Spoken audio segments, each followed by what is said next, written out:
Ang unang pagsubok kay Job.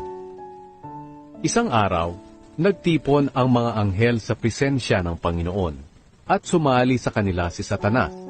Sinabi ng Panginoon kay Satanas, "Saan ka nanggaling?" Sumagot si Satanas, "Paruot parito na naglilibot sa mundo." Sinabi sa kanya ng Panginoon, "Napansin mo ba ang lingkod kong si Job? Wala siyang katulad sa buong mundo. Matuwid siya at malinis ang pamumuhay. May takot siya sa akin at umiiwas sa kasamaan." Sumagot si Satanas, "May takot si Job sa iyo dahil pinagpapala mo siya. Iniingatan mo siya at ang sambahayan niya, pati na ang lahat ng ari-arian niya. Pinagpapala mo ang lahat ng ginagawa niya, kaya lalong dumarami ang kanyang mga hayop sa buong lupain. Pero subukan mong kunin ang lahat ng iyan sa kanya, at siguradong isusumpa ka niya." Sinabi ng Panginoon kay Satanas, "Sige, kunin mo ang lahat ng mayroon siya, pero huwag mo siyang sasaktan."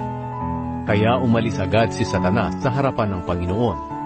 Isang araw, habang nagkakasayahan sa handaan ang mga anak ni Job sa bahay ng panganay, dumating sa bahay ni Job ang isa niyang tauhan at ibinalita ang ganito, "Habang nag-aararo po kami, gamit ang inyong mga baka, at pinapastol ang inyong mga asno sa di kalayuan, bigla kaming sinalakay ng mga sabeyo. Kinuha po nila ang mga hayop, at pinatay ang aking mga kasama. Ako lang po ang nakatakas para magbalita sa inyo." Habang nagsasalita pa ang tauhan, dumating din ang isa pang tauhan ni Job at sinabi, "Tinamaan po ng apoy ng Diyos ang inyong mga tupa at ang mga pastol nito, at nasunog. Ako lang po ang nakaligtas para magbalita sa inyo." Habang nagsasalita pa siya, may isa pang dumating at nagbalita, "Sinalakay po kami ng 3 pangkat ng mga Kaldeyo. Kinuha po nila ang mga kamelyo at pinatay ang aking mga kasama.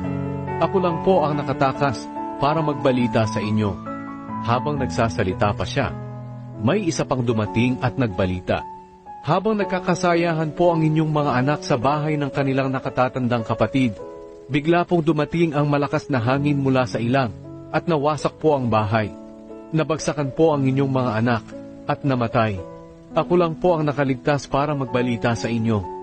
Nang marinig iyon ni Job, tumayo siya at pinunit ang kanyang damit dahil sa pagdadalamhati. Pagkatapos, inahitan niya ang kanyang buhok sa ulo at nagpatira pa sa lupa para sumamba sa Panginoon. Sinabi niya, "Ipinanganak akong walang dala, at mamamatay din akong walang dala. Ang Panginoon ang nagbigay ng lahat ng mayroon ako, at ang Panginoon din ang kumuha nito.